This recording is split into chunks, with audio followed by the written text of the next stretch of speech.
to the life of a sourdough starter beginner. So right now just gonna show to you what happened last night when I finally put my wholemeal bread in the oven. How did it came out and my feedback now 12 hours later or so, and what I'm going to change for the next one. Okay, this has grown since I took it out of the fridge this morning. What's going on? Oh my god, it seems like at the end we're gonna have a good bread. My Dutch oven is in the oven. Never say better, but let me turn this around.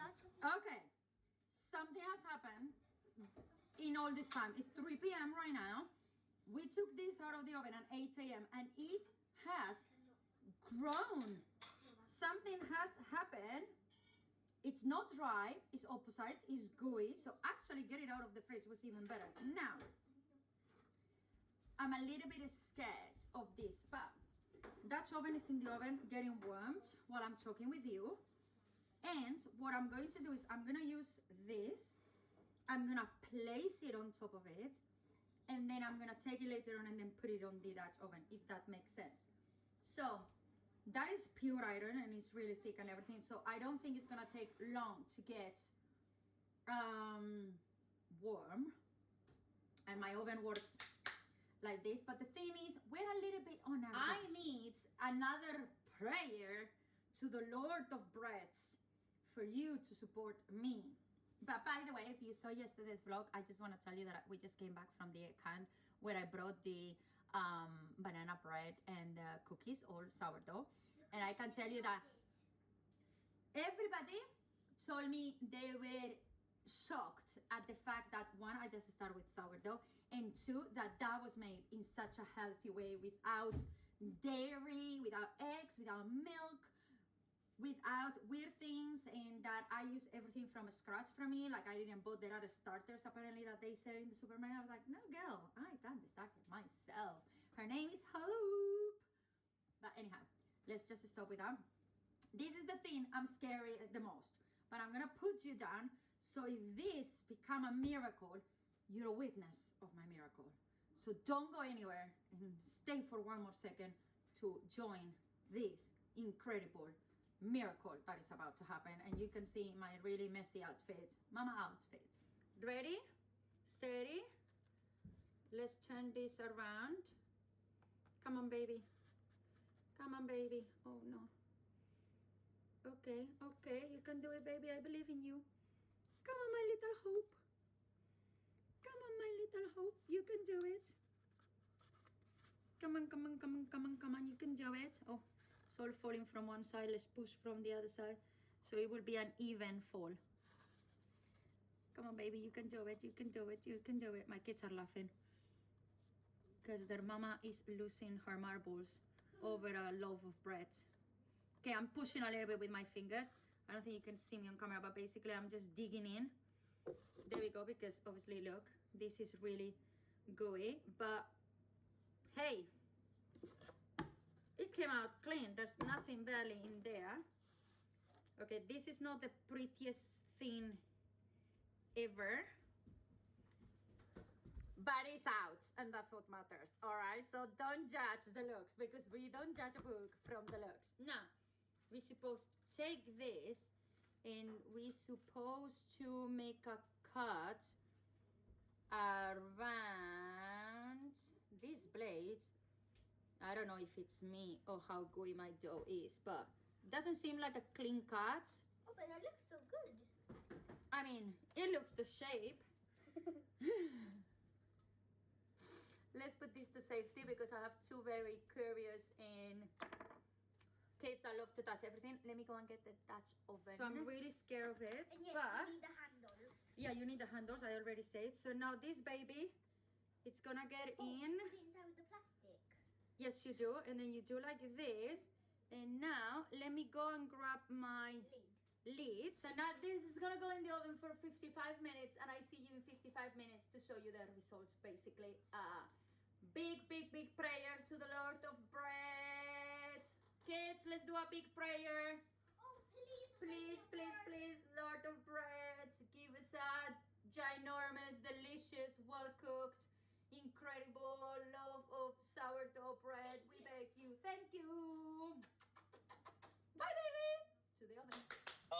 has come. Let's take it out. Okay. I'm calling my parents to share it with them. Yo quería hablar. ¡Oh! ¡Oh!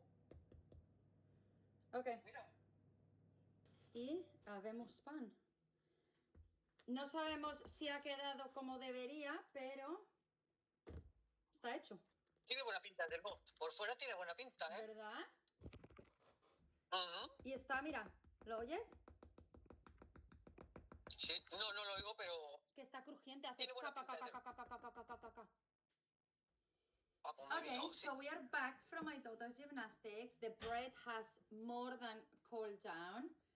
Now, the thing is, down here, obviously it looks a little bit like overdone thingy. Sorry, you're hearing from all my work messages that I haven't activated before. But, okay, looks nice.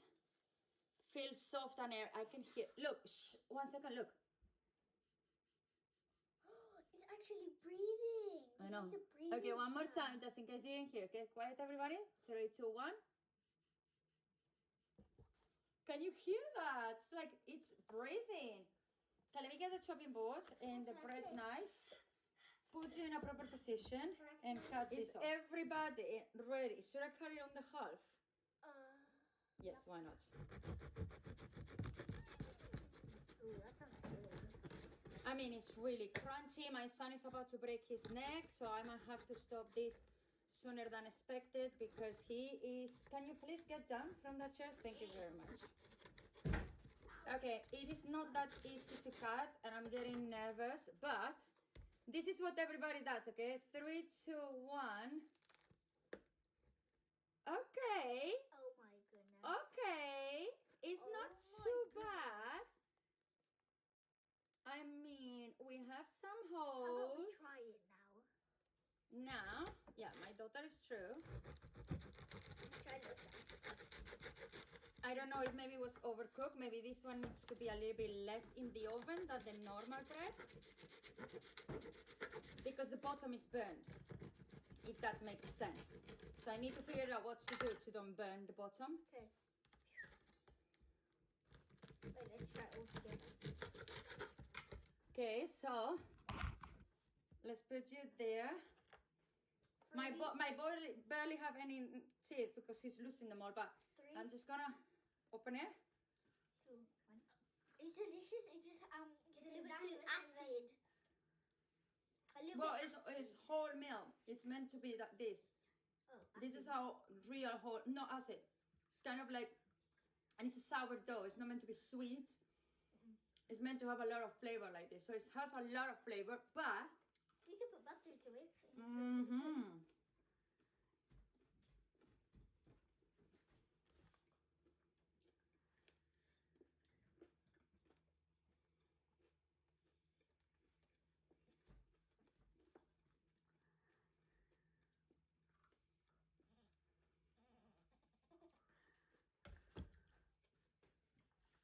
I think I'm gonna lose a tooth if I bite it again. It's so okay, you need to hard. think that the bottom is what it was at the top before, which was quite dry. So now that I'm thinking, now that it's out, I remember I saw a lot of people splashing water or spraying water or doing the water bowl, those 3 things when they do the bread. So since I have started ready for more breads, because obviously we have this one in here, which is beautifully alive. It's just hungry because I haven't fed it, but it's beautifully alive. And we have the other ones as well, which I'm going to show it to you tomorrow morning because now it doesn't make any sense. There's no light. And as you can see, I'm just improvising this. As you just have seen, because now I can show you in daylight. This is the bread. We have gooey, that good, burnt. Okay, but it's soft, it's delicious. Sorry, I just burned my arm and cut my finger last night. So there we go. It's quite nice and everything. You put butter in it. I cannot understand why it wouldn't rise, why it doesn't look smooth, why it's not doing what it's meant to be doing. So I might put it on the screen so you can see, okay, but I'm just gonna read it out loud. So on the first recipe I did 500 grams of flour. New recipe call for 450, that's 50 grams less. Old recipe calls for 50 grams of starter. New recipe calls for 100 grams of starter. Old recipe call for 350 grams of water. New recipe call for 375. And then it says the grams of salt, but I think the salt is just a taboo topic. Now, it says as well something that no white sourdough bread say, which is if it's too dry, put more water. So because I'm an experienced sourdough maker, I was so scared of putting more water and messing it up, putting more starter and messing it up. So now I have a recipe for sourdough. And when I see all of these people that I saw, I only liked the recipe from Wholemeal. Is very easy. It's true that his explanation of the stretch and fold thing and everything is quite complicated. I read his vlog, I watch his videos, I watch other people's videos, but then again, I expect from people not just to come randomly one day and upload a video saying, I'm gonna teach you how to do sourdough. No, you know why? Because normally when we do that, and I'm a content creator, I know that, okay? We do that when we have practiced a million times, when we have made mistakes 1,000,005 times, and we're so confident that we can do it with our eyes closed. Or we are doing so many breads at one go that we're like, okay, now I'm gonna show the good one. Which I think I prefer a person that does the process, and if it fails, it explains you why. And a person that has done it so many times that it can tell you X, Y, Z. If it happens, this is what you have to do. By the way, you can see in there, look how badly I burned myself. I am not saying the first recipe that I tried is wrong or that my starter was wrong. I think that was a recipe for white flour and for a starter that was fed white flour. Now I finally understand that there is a trick for the stretch and fold, because we are meant to create bubbles inside our dough.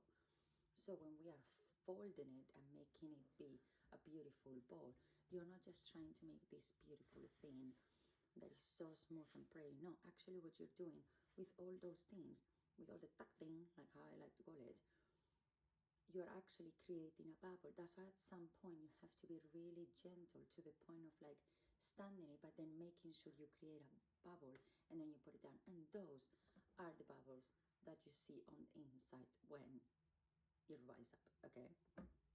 Which again, I was really rough. If you watch that video, I was really rough when I was doing the stretch and fold all the time, but as well, the dough was not really acting as it should. So I didn't know what else to do, to be honest. Here I am. This is the try and error. It's delicious.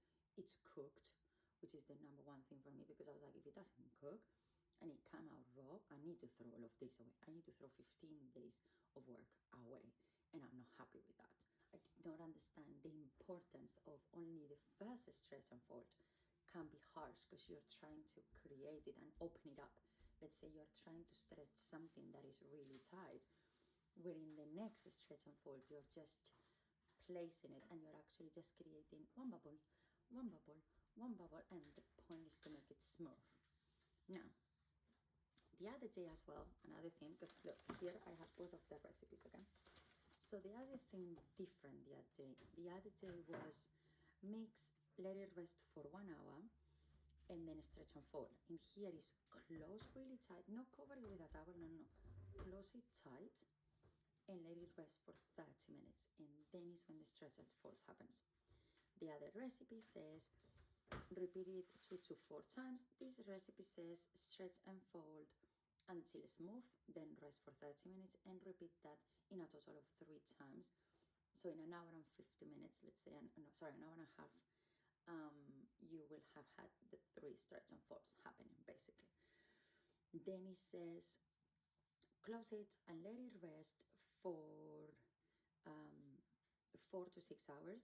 Before it was like let it out overnight 8 to 10 hours, which I did, but I let it be just with a cloth.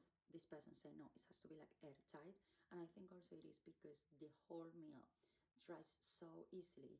If I just put that, the environment around my room basically dries it up, and it's not what it's meant to be doing, where probably the white flour acts completely different. And we will test it, because remember, if you watched yesterday's video, that I'm doing different starters with different type of flours, and they are all acting up in their own way. But that's not today's conversation. That is in another video. So after you let it rest for 4 to 6 hours, it should be double of the size. Me the other day, after 10 hours, it was not double of the size, and that is when I knew there was something going on.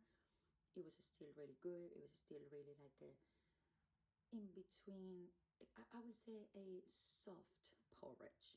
So it's not meant to be like that. It's meant to be this beautiful smooth thing that you see all over social media, right? Mine was not like that. I was okay, it's done. Then once it has doubled the size, this person put it on the counter and do the bowl of it, and then he let it rest on the counter for 30 minutes. This is something that the person says pull and fold, so another stretch and fold to make it look tuk tuk tuk, and then put it on the panettone. Also, the person from the first recipe used rice flour to put it over everything. This person continued using wholemeal flour to put it on the panettone and to put it all over the bread as well, which I think I like more than use. At this moment, I only have the garbanzo flour, but I'm gonna have on Monday rice flour. Now, he says now is when we do the flip and fold to an oval shape, which is when you make it flat and then you tuck, tuck, tuck, you know, fold it, fold it, fold it, and then make the oval way, and then flipped it and put it on the fridge for 8 to 24 hours, where the other person says from 3 to 24 hours. So the 8 sounds a lot better for me. Now, when you put it on the fridge, both agree that the fridge is to give more flavor, but also the fridge should make the bread dries up. For me, that didn't happen. When actually my bread dried up was yesterday, when I took it out of the fridge and I let it out be for a few hours. So that was not meant to happen, because I realized when I rewatched the first video and this video last night that both agree that you will put your Dutch oven in the oven to warm up first, and then once you've done that, you take the panettone out of the fridge, and in a cold temperature, let's say, you flipped it, you prepare it, you score a line, and you put it on the oven, which I didn't. I let it in room temperature, which it was good, because I'm sure if I didn't do it, it will be even smaller than what it is right now. So it is fine. Again, I'm just here to share my experience, so you don't have to experience this, okay? So that is the thing. And then as well, the previous person said to cook it at 220 Celsius for 55 minutes, where this other person says cook it at 230, which is 10 degrees more. In America, I think it's 465 Fahrenheit, okay, no, in America, Fahrenheit. And then it says to put it with the lid for 20 minutes, without a lid for 15 minutes, which I think that's why my beautiful baby is burnt, because I overcooked with the lid. So as you can see, there are many changes going on. There are many different things, but at the same time, it makes sense that since it's different flours, they act in a different way, that they have to be cooked and prepared and so on in a different way. I need to go now. Yes, I have to. Sorry. Don't miss me too much. I'll be here very soon. I promise. Until then, peace, love, bye.